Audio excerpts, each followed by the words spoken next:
Hola chicos, buen día. Vamos a iniciar con su séptima clase.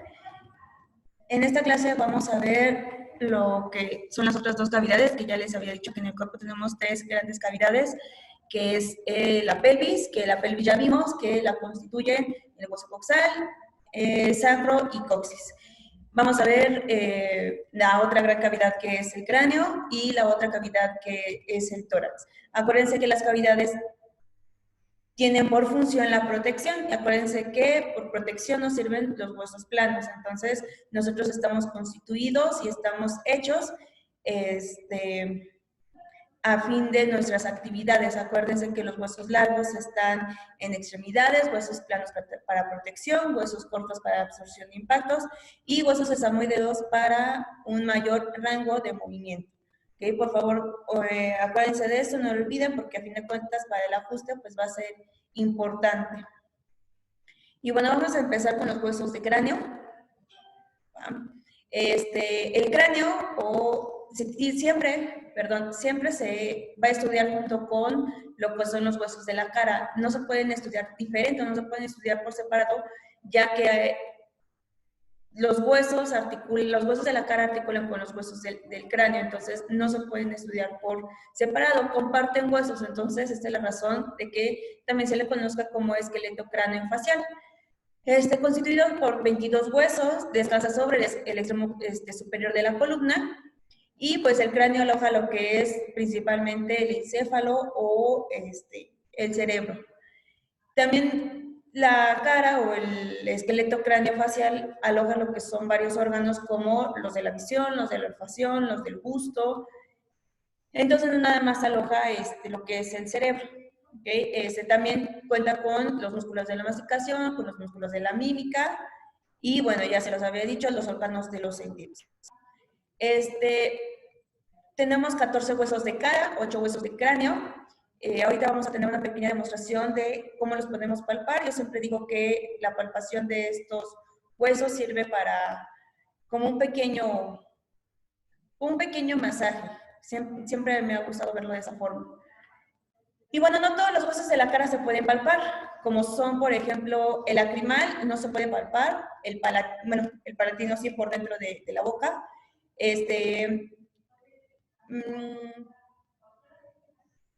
Estoy buscando el hueso que no se puede palpar.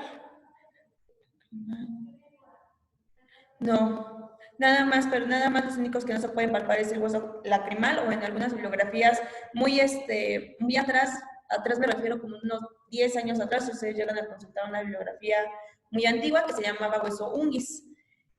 Los huesos del cráneo son 8, de esos el hueso que no podemos palpar es el hueso etmoides, debido a que está muy interno en el cráneo y básicamente es donde descansa nuestro encéfalo. De ahí en fuera, todos los demás huesos los podemos palpar súper bien. Más aparte, el hueso etmoides se ve a través de la órbita de los ojos, que es donde principalmente se estudia este hueso etmoides.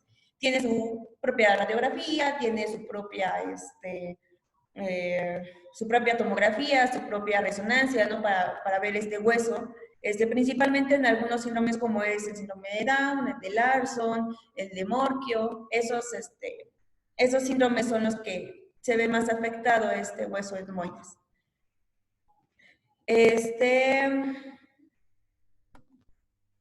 Ok, aquí tenemos esta imagen, me gusta, es una de mis favoritas de internet para lo que es el estudio craneofacial, porque pues tiene muchos colores, ¿no? Muchas personas somos muy visuales, entonces a través de los colores pues aprendemos un poquito más. Entonces, esta palpación pues vamos a dárselas, bueno, se las voy a dar para que ustedes la practiquen en su casa. Yo siempre le he dicho que esto se practica practíquenlo con quien tenga cerca. Entonces yo traje un modelo para enseñarles la palpación de cráneo.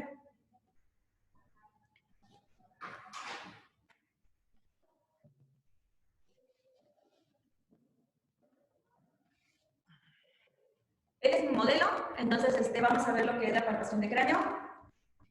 Entonces, de amarillo tenemos lo que es el hueso frontal, que es este de aquí, porque, perdónenme que yo se los diga tanto, porque un alumno me dijo que si este es amarillo, no, el de la mandíbula no es amarillo, el amarillo es el del hueso frontal.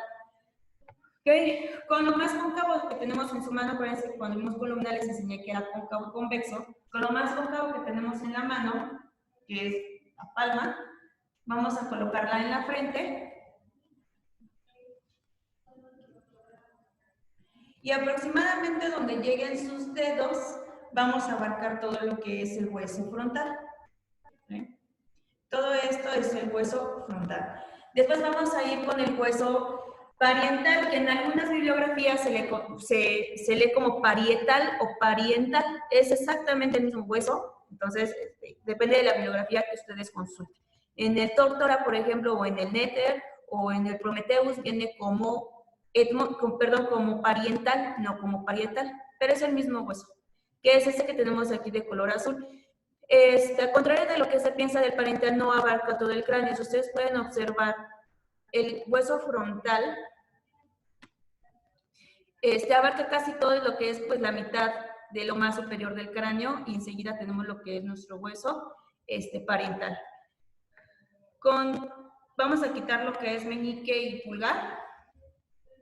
Entonces, en lo más superior del cráneo vamos a palpar lo que es nuestro hueso parietal. Y vamos a hacer una pequeña presión para palparlo bien. Así. Hueso parietal. Después del hueso parietal sigue lo que es el occipital. El occipital es un hueso que anteriormente, hace unos 100 años aproximadamente, se le consideraba como una vértebra. Pero ya después a través de tantos estudios, pues realmente se quedó como hueso de cráneo. En algunas bibliografías lo van a encontrar como C0, como la cervical número 0. En uno que otro libro de quiropráctica viene C0, C1, C2. Por C0 se refiere a occipital. Eso es únicamente en quiropráctica. Okay. Entonces, igual, con lo más cóncavo de su manita, van a ponerlo en lo más prominente de su cráneo, lo más prominente del occipital. Y ahí tenemos nuestro hueso occipital o occipital, como quieran. Y ahí está. Okay. Las bibliografías más, como con más detalle, viene que el hueso occipital y el hueso temporal tienen una inclinación, tienen una disposición entre ellos. Finalmente, si ustedes quitaran el hueso parietal, entre ellos se encontrarían como frente a frente. Eso es lo que viene en algunas bibliografías un poquito más detalladas. Entonces, ustedes pueden agarrar hueso frontal, hueso occipital y hacer una presión. Y realmente sus codos pues se encuentran, ¿no? Abran sus codos para poder palparlos. Y en medio se encuentran los parietales. Después vamos con el lado lateral. Tenemos el hueso temporal, que es esta rosita que tenemos aquí.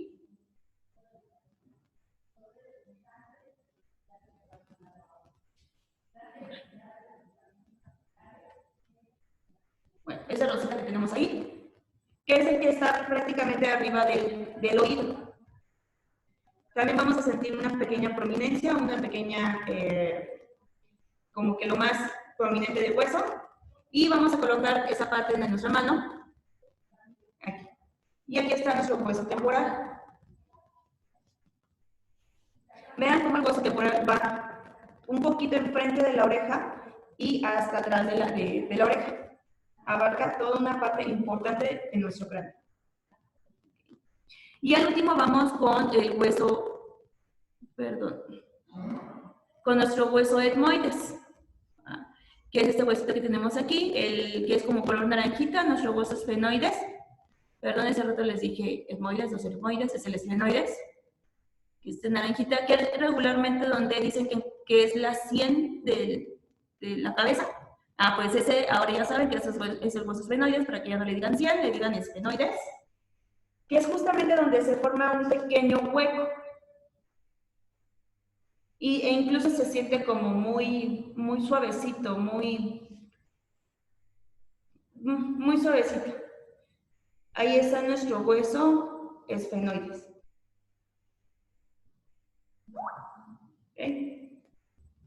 Entonces, esos son los huesos de nuestro cráneo. Acuérdense que lo único que les dije que no se palpa, pues es nuestro hueso etmoides, ¿no?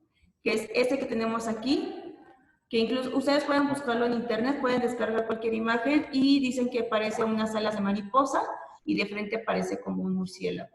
Y precisamente en ese hueso es donde descansan nuestro encéfalo.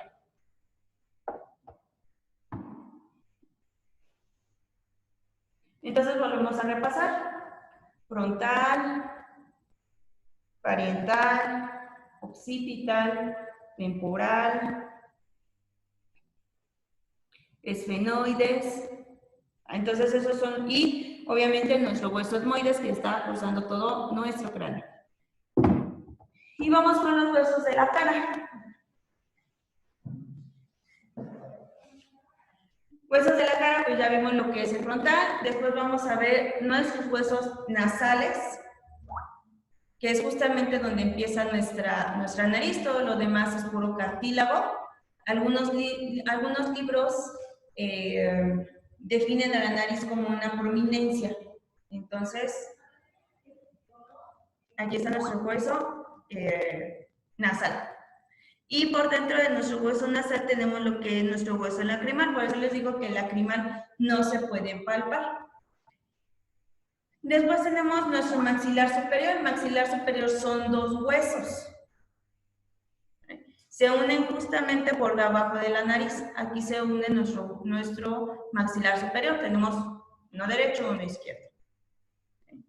Que es todo esto. Hacia abajo, hacia lo que es el arco dentario, hacia lo que son los dientes.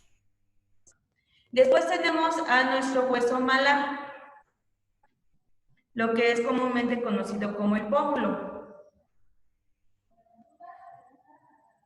Todo este hueso de aquí. Y si ustedes ven el hueso malar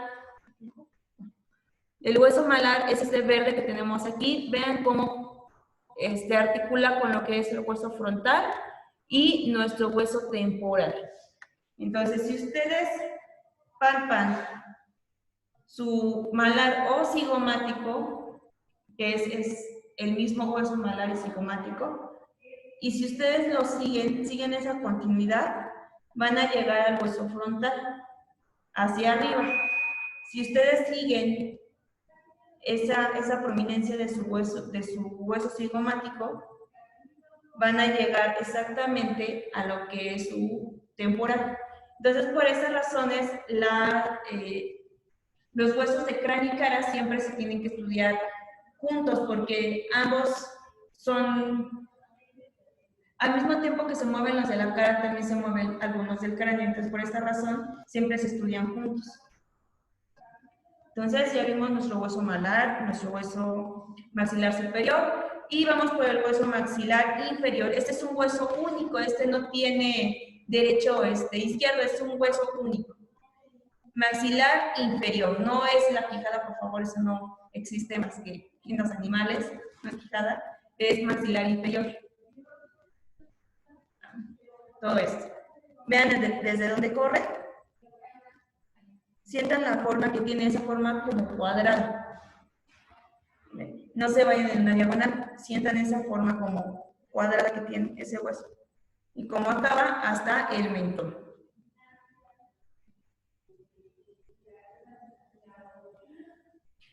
Y esos son los huesos de la cara, vamos a volverlos a repasar. Nasales, que están justamente aquí. Lo que se le conoce como el tabique de la nariz, pues es esto de aquí. Cuando hay una hemorragia importante por un golpe, lo que estamos dañando directamente son los huesos nasales. Tenemos el cigomático o el hueso malar, maxilar superior y maxilar inferior. Y esos son los huesos de la cara y el cráneo. También hay ajuste para huesos de cara y cráneo, pero pues, obviamente en el diplomado no los vemos. Pero deben de saber palpar todos los huesos del cuerpo. Es importante conocer la anatomía para hacer buenos quiroprácticos.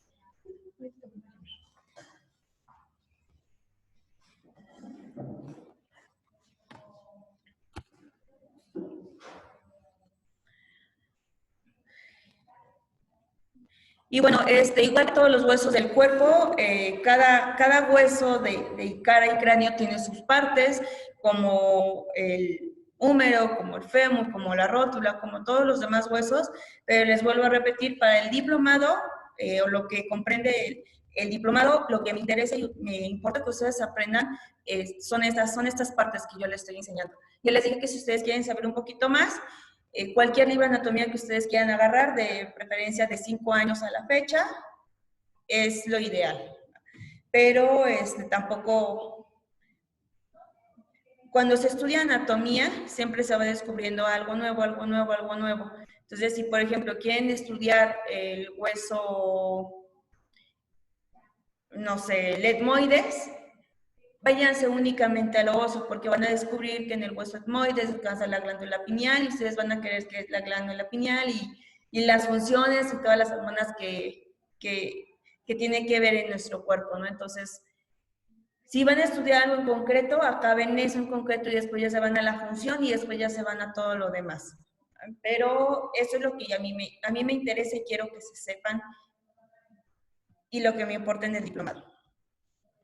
Después vamos a ver la segunda cavidad, bueno, la tercera cavidad, que es el tórax, que tiene una forma cónica y se ubica entre los miembros torácicos. Está sostenida por los músculos de la cintura escapular, que vamos a ver músculos. En su interior se encuentran protegidos lo que son los órganos de la respiración y los órganos de la circulación y algunos órganos accesorios del sistema digestivo, como es el hígado, el vaso, que están protegidos también por las costillas. La función de esta formación osteocartilaginosa es la de proteger los órganos internos de traumatismos y algunos otros mecanismos que pueden lesionarlos. Acuérdense, huesos planos sirven para la protección, las costillas son huesos planos, el esternón es un hueso plano, las 12 vértebras, pues obviamente no son huesos planos, pero son parte de nuestro tórax. El esternón por delante, que tiene la articulación esternocostal, extremidad anterior de las costillas, lateralmente los arcos costales, las vértebras dorsales por detrás, articulación costovertebral y extremidad posterior de las costillas. Acuérdense que cuando vimos las vértebras dorsales, les enseñé cuáles eran las articulaciones que se formaban entre la vértebra y la costilla. Ya habíamos visto esta parte, entonces, si no se acuerdan, pues regresense un poquito para que ustedes vuelvan a refrescarse esa parte, porque es importante que ustedes sepan que en un ajuste de vértebras torácicas también actúan en estas articulaciones entre la vértebra y la costilla. Aquí otra vez empezamos a ver articulaciones, por ejemplo, la articulación esternocostal. Les había dicho que quienes pusieron el nombre de las articulaciones no se complicaron tanto y pusieron el nombre de dónde viene y a dónde va, qué articula con qué cosa. Si es esternocostal, es el esternón con la costilla. La articulación costovertebral, la articulación de la costilla con la vértebra. Por ejemplo, ya habíamos visto lo que es nuestra pelvis, la articulación sacroiliaca tiene que ver con el sacro y con el ilio. Entonces, por favor, siempre tengan en cuenta eso de que el nombre de la articulación tiene qué hueso articula con qué, o cuando veamos músculos, qué músculo, el músculo de dónde viene y a dónde va, ¿no? Por ejemplo, el músculo esternocleidomastoideo, que es un nombre muy largo, tiene nombre de dónde se origina y dónde se inserta. Pero bueno, eso ya lo vamos a ver un poquito más adelante. Aquí tenemos una ilustración de lo que es nuestro tórax, ¿vale? Entonces acuérdense que el tórax lo conforman las 12 vértebras dorsales, los 12 pares de costillas y un hueso único que es el esternón. 12 vértebras dorsales, 12 pares de costillas y un hueso único que es el esternón. Aquí no entran las clavículas, la clavícula no es parte del esternón, pero sí es parte del miembro torácico. Ya habíamos visto lo que es miembro torácico o miembro superior, que la clavícula sí articula con el esternón, pero al mismo tiempo la clavícula no forma parte de lo que es el tórax. Nada más vamos a ver lo que es tórax óseo, no vamos a ver los órganos que componen el tórax, eso no lo vamos a ver, simplemente vamos a ver lo que es el tórax óseo. Y bueno, es una formación osteocartilaginosa porque empieza por la parte posterior, óseo, puro hueso, pero al unirse con el esternón, tiene cartílago, o termina en cartílago, mejor dicho, la costilla termina en cartílago. Por eso es una formación osteocartilaginosa. El cartílago tiene la propiedad en el cuerpo de hacerlo un poquito más flexible, que se puede expandir un poquito más. Entonces, cuando llegamos a una edad ya muy avanzada, empezar a ser adultos mayores, esta pequeña formación osteocartilaginosa, en algunas personas o en algunos adultos mayores, este cartílago sí llega a osificar, dependiendo del estilo de vida que lleve esa persona. Si esa persona tiene una actividad física, lleva una dieta, obviamente este cartílago no se va a osificar, pero si la persona, vamos a poner que sea diabética, hipertensa, no lleva dieta, no hace ejercicio, es una persona sedentaria, probablemente este cartílago pues se osifique, ¿no? Siempre es dependiendo del estilo de vida de cada persona. Y bueno, acuérdense que todo en el cuerpo pues se clasifica y el tórax no es la excepción. Las costillas son un hueso plano, acuérdense por su función. Tiene una forma arqueada, a mí me gusta decirle que tiene una forma como de corazoncito, porque sí tiene una forma de un corazón. Y en las biografías lo van a encontrar que tiene una forma arqueada o una forma de asa de cometa. Y posee distintos nombres por su manera de articular con el esternón. Entonces, las costillas se van a clasificar en verdaderas, falsas y flotantes. Las costillas verdaderas son 7, las primeras 7 costillas son las verdaderas, que son aquellas que poseen, esperen un poquito. Ya, que poseen una superficie articular exclusiva para cada costilla articula directamente con el esternón. Por eso son verdaderas, porque realmente van de la vértebra hacia el esternón. Después tenemos las 3 falsas, que estas 3 se unen a un solo cartílago para hacer una inserción o articular con lo que es el esternón. Y las costillas flotantes que no llegan a articular con el esternón, pero tienen la función de proteger los órganos accesorios del sistema digestivo. Y un poco lo que es el colon, y un poco lo que es el estómago, y demás órganos del sistema digestivo. Esa es su función, ¿vale? Que dicen, yo la verdad nunca lo he investigado, pero dicen que se quitan esas costillas, ¿no? Para hacer más cintura. La verdad yo nunca me he metido a investigar eso, pero eso es lo que dicen. Ni idea, porque aquí en las últimas costillas se inserta, se origina, perdón, lo que es el diafragma. Entonces, pues no creo que eso sea verdad. Pero como les he dicho, pues no me he metido a investigar esa operación. Entonces, verdaderas, falsas y flotantes. Verdaderas porque realmente articulan con lo que es el esternón. El esternón tiene una carilla articular para esa costilla. Falsas, ¿por qué? Porque estas falsas se unen en un solo cartílago para articular con el esternón, y flotantes porque no llegan a articular con el esternón. Entonces, 7, las primeras 10 costillas sí articulan con el esternón y tienen todas las articulaciones que corresponden con el esternón. Las últimas 2 costillas, que son las flotantes, nada más tienen esa articulación vértebro-costal y transverso-costal.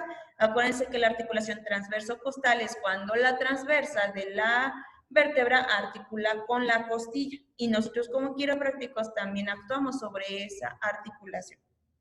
Entonces, por favor, y el tórax, pues también se ajusta.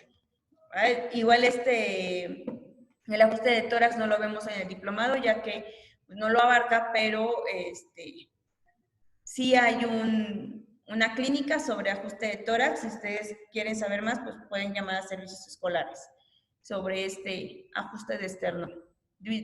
Ajuste de tórax.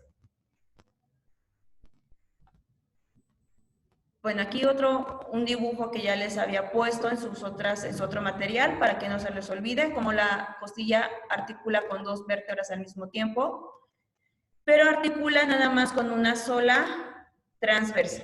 Vean. El esternón, que es un hueso único o impar, de clasificación de tipo plano por el tipo de función que tiene, más aparte de tener esa función que cumple por ser un hueso plano, también cierra nuestra caja torácica por delante e impide que nuestro tórax, pues, obviamente, se abra cuando nosotros hacemos una extensión de columna. Posee tres partes fundamentales, lo que es la escotadura, perdón, su manubrio, cuerpo y una apófisis o apéndice. En una bibliografía lo van a encontrar como un apéndice, pero en la mayoría lo van a encontrar como una apófisis sifoides. Este esternón también posee lo que es nuestra escotadura, una escotadura, perdón, yugular, que es por donde pasa nuestra arteria yugular, ¿no? Entonces, por ahí tiene ese nombre. Y tiene estas pequeñas, ya saben que a mí me gusta dibujar ahí sobre las diapositivas. Entonces, tiene estas pequeñas carillas. Tiene estas carillas, ¿para qué? Para que aquí articule nuestra clavícula, ¿no? Y ahí está. Entonces, es lo que les decía hace rato. El esternón forma parte de las articulaciones del hombro, pero el hombro no forma parte del tórax. No, son estructuras totalmente diferentes, pero al mismo tiempo se unen por un solo hueso, que es, en este caso, el esternón. Más o menos ahí está el dibujo. Para ser quiroprácticos deben de tener mucha imaginación. O al menos yo siempre he considerado eso, que para ser quiroprácticos deben de tener mucha imaginación porque al paciente lo van a tener boca abajo y ustedes deben de imaginarse o ver cómo está posicionada su vértebra para que ustedes puedan ajustarla. Y si no tienen imaginación, pues pónganse a ver caricaturas o por ahí alguna cosa en internet o algo para que puedan estimular su imaginación, o pónganse a colorear o a hacer mandalas, o hay un sinfín de actividades para poder alimentar o para poder despertar su imaginación. Más aparte de que mis dibujos no son buenos, necesitan imaginación abstracta para verla, entonces por esas cuestiones siempre les digo que tengan imaginación. Entonces vamos a ver lo que son las partes del esternón.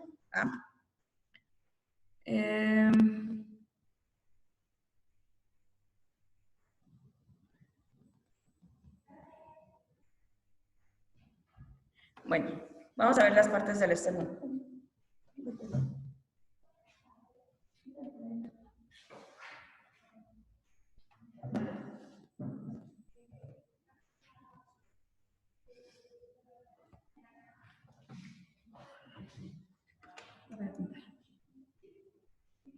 Entonces el esternón,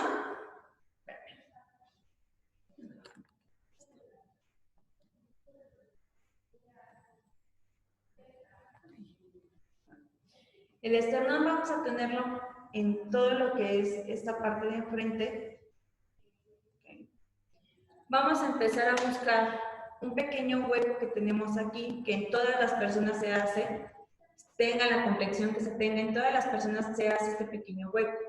Entonces, eso es lo que es nuestra escotadura yugular, y aquí está. De ahí nosotros vamos a bajar, o vamos a irnos mejor lateralmente, y vamos a encontrar estas carillas articulares que les digo para nuestra clavícula. Escotadura yugular y nuestras carillas para la clavícula. Todo ese pequeño espacio, ese pequeño, todo ese pequeño espacio es todo lo que es nuestro manubrio del esternón. Si nos vamos a irnos bajando y vamos a encontrar todo el cuerpo del esternón, todo el cuerpo. Síganse hasta abajo, y van a encontrar un pequeño como piquito. Ese es nuestro apófisis sifoides, vamos a encontrarlo hasta abajo. Entonces el esternón es un hueso muy, muy grande. Vean de qué tamaño es. Bueno, en este caso mi modelo es alto, es Mi paciente o mi modelo en este caso mide 1,80, entonces pues su esternón es grande. Si encuentra una persona de 1,20, pues obviamente su esternón va a ser más pequeño, pero siempre, nunca vean, pues hasta aquí llega, siempre parten, sigan una línea, sigan una continuidad. ¿Vale? Tengan mucho cuidado al palpar, cuando palpen la apófisis sifoides porque duele, ¿vale? Detrás de la apófisis sifoides se encuentra lo que es el cardiac, entonces vean hasta dónde cubre o hasta dónde protege nuestro esternón, ¿no? Entonces aquí llega nuestro cardiac o lo que comúnmente y coloquial se le conoce como la boca del estómago. Ahí es el cardiac, está aquí atrás. Entonces, si ustedes dan un golpe aquí en la apófisis sifoides, van a tirar a quien le pegue. O ni siquiera necesita que le pegue, nada más con que le suman el pulgar. ¿Ah? Entonces, todo esto es nuestro esternón.